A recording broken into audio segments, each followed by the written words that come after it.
Hey, welcome to the Worderella Writes podcast with me, Belinda Kroll.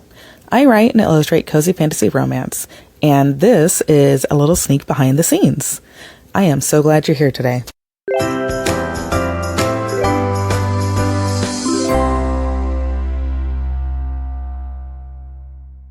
Hey friends, so this week we're going to talk about a couple of things. One, I'm going to do a quick blurb about my Patreon. We're also going to talk about historical, like how much history do you include in a book and when do you need to be worried about like legal things. And then I'll have a question for you guys at the end. So let's jump in. First, I wanted to say thank you to my patrons. You know, I have a very loyal group of patrons who have followed me across a couple different platforms, and I probably don't say thank you enough. I think it almost every day. It is very heartwarming to see, see their names and see the hearts and likes on my Patreon posts. I recently retooled the membership. So now almost everyone gets the same benefits. It's just how much you would like to contribute to sponsoring my creative works. $1 a month gets you access to all the blogs, the archive, everything. $5 a month unlocks the archive, but also you get a free copy of any ebook that I create and publish during your membership. The $10 tier then is you get the ebook, you get the archive, but you also get to pick whether you want a print book. And of those print books, is it the paperback or is it the hardcover? It just depends on which book. I'm still figuring out which edition is doing what, but or which book is getting which treatment. But so far, I think I've released all of the novels in ebook, audiobook, paperback, and illustrated hardcover. So yeah, I just want to simplify things and make it really easy to understand, like what are the benefits, and therefore by simplifying it, it's easier for you and for me. Anyway, thanks for that little aside.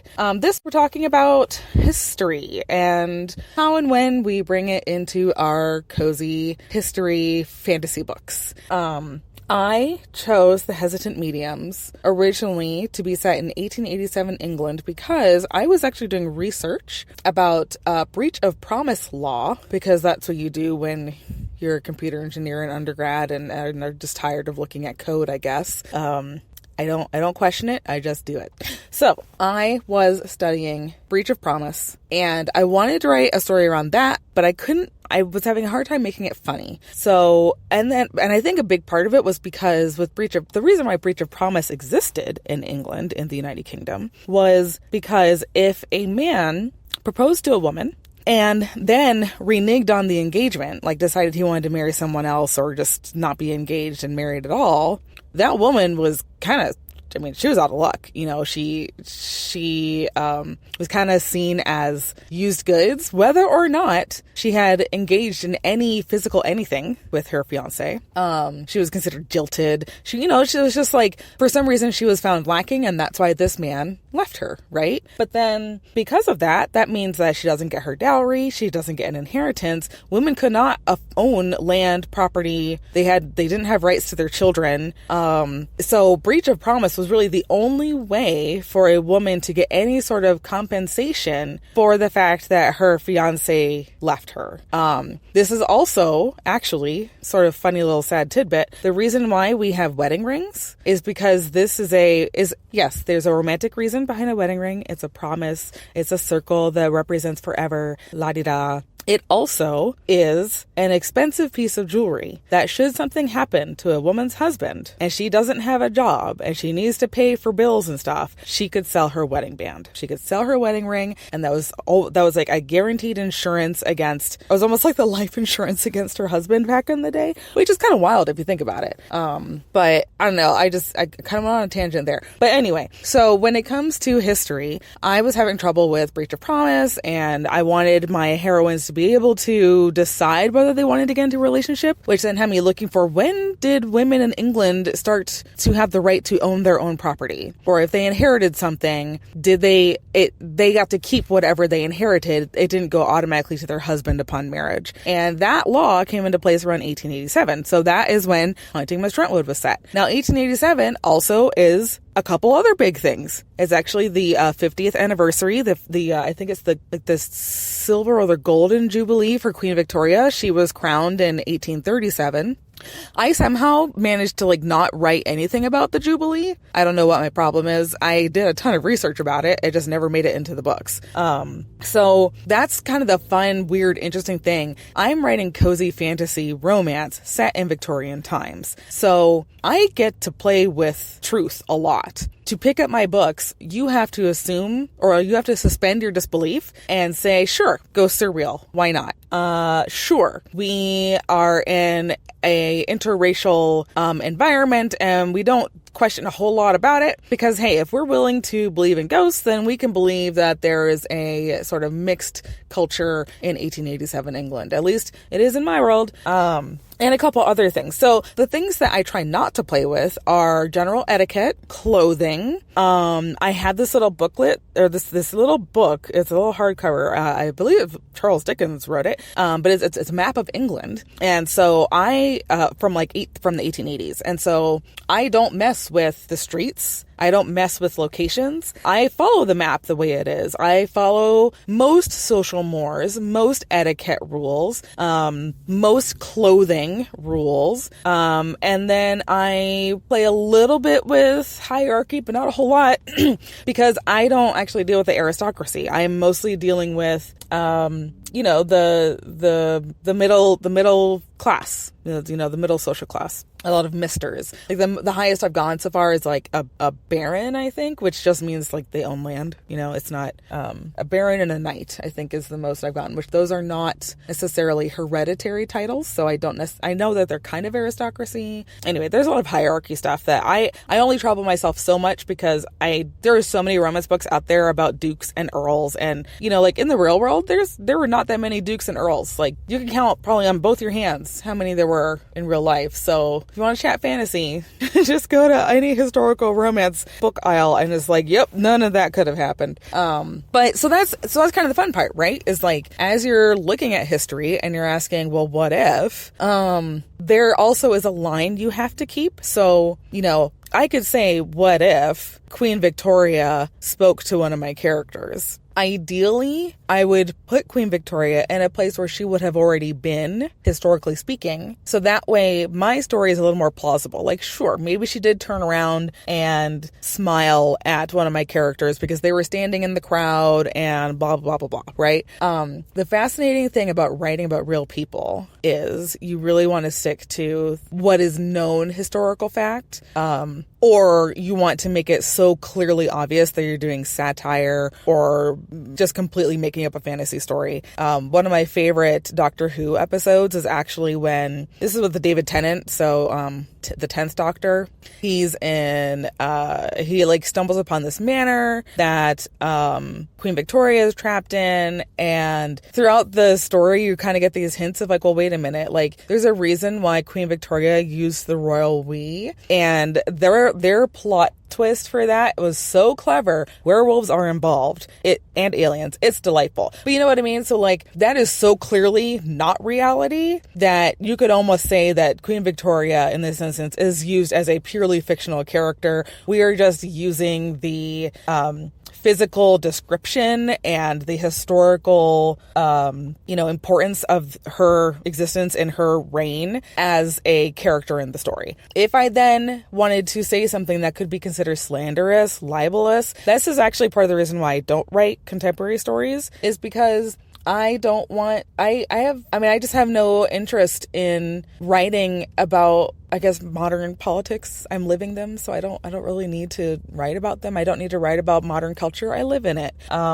I want to escape, and I want to escape to this fictional world where I get to wear pretty dresses and hang out with ghosts and find a sweet man to love, right? So it's all very, I feel like I'm being kind of circular about this, but I guess the main point is when writing historical fiction, when writing historical romance, you do need to sort of pick a line on how factual are you going to be, and which facts are even important to the story. I could do a big info dump on here's what's happening in London while we're off in our little town of Compton Beecham, but it wasn't relevant to the story, So And I think that's the thing I love about writing these stories and why they feel cozy is because the scope of the setting is so small, it's intimate. And the vibes are all about, snuggling down and, feeling good as you're reading the story. So it's a blast. I know way more about the 1880s in England than I will likely ever use in my stories. And that's okay, because that's kind of my job as the author, is to pick the right details so that you as the reader can escape and feel like you have fallen into this other world. So that's kind of my reflection for this week.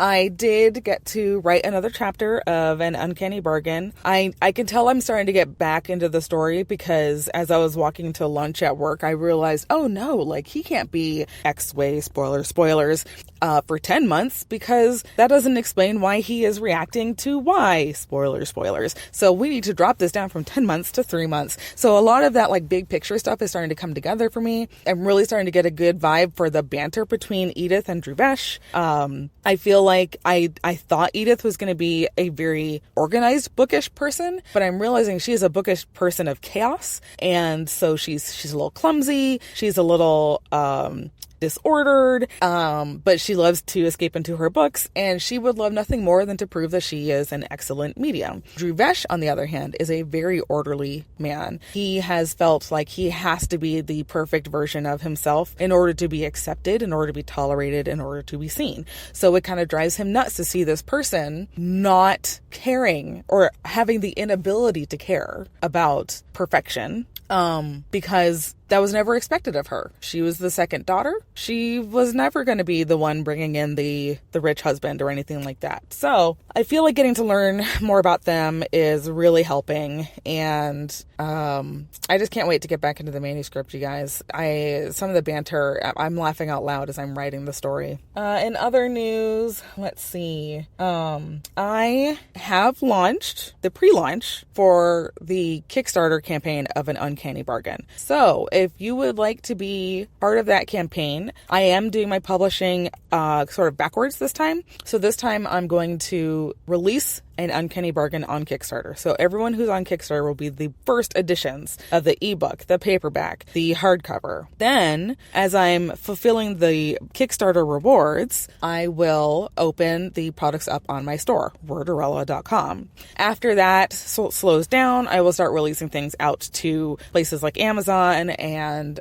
Google and, just all the like libraries, all the regular places that you can find my books. If you're not aware of what Kickstarter is, it's basically like a big campaign, like a Patreon, but instead of where Patreon is every month you chip in a little bit of money, this is like almost like a big creative fundraiser. So, I say, within 20 days I would like to get X number of pledges, which equate to X number of dollars in order to make this creative project happen. This is because it allows me to commission other artists. It allows me to hire vocal artists for audiobooks, so that way I don't have to even think about using AI to narrate my books. So there's a lot of benefits for it. It also means that the Kickstarter backers receive exclusive merchandise, things that I don't sell or provide anywhere else. Book boxes, gift bags, just all sorts of things. So it's a lot of fun. I have the pre-launch page up so you can follow it. All you have to do is click the notify me on launch. It'll ask for your email. It's no obligation. You don't have to do it. But if you want to kind of watch and hear how things go along and be one of the first to get a copy of An Uncanny Bargain, I would head over to Kickstarter and search for Belinda Kroll, me, or An Uncanny Bargain. And from there, you can follow the campaign. So, all that being said, I think I'm going to wrap up here. I'm sitting in my car and it's cold and rainy outside and my fingers are getting cold. So I'm going to go grab some tea. And I would love for you to do the same. I want you to go grab your favorite beverage of choice, grab your favorite blanket, find your favorite movie, and that's going to be your self-care tonight. As you're doing all that, I would love for you to think about the answer to this question. What is your favorite historical period and why? And what are some of your favorite books or movies set in that period? Because I'm always looking for new content to consume. All right, that's it for this week. Thank you guys. Love you. Talk to you soon. Thanks for joining me today. You can find my signed and illustrated editions, bookish merch, and bullet journals for writers on my website, worderella.com. Regular editions of my fiction are available at libraries and all major retailers. Worderella Writes runs as a single annual season with roughly 10 episodes running from January to April each year. Connect with me, Belinda Kroll, through the reader poll in the show description, on Instagram as Worderella, on Patreon as Worderella, or my website, worderella.com. That's Cinderella, but with words. If you enjoyed this episode, support the podcast by sharing it with a friend, leaving a 5-star rating and review, and subscribing so you never miss an episode. And until next time, take care, and may all your mood reads be excellent.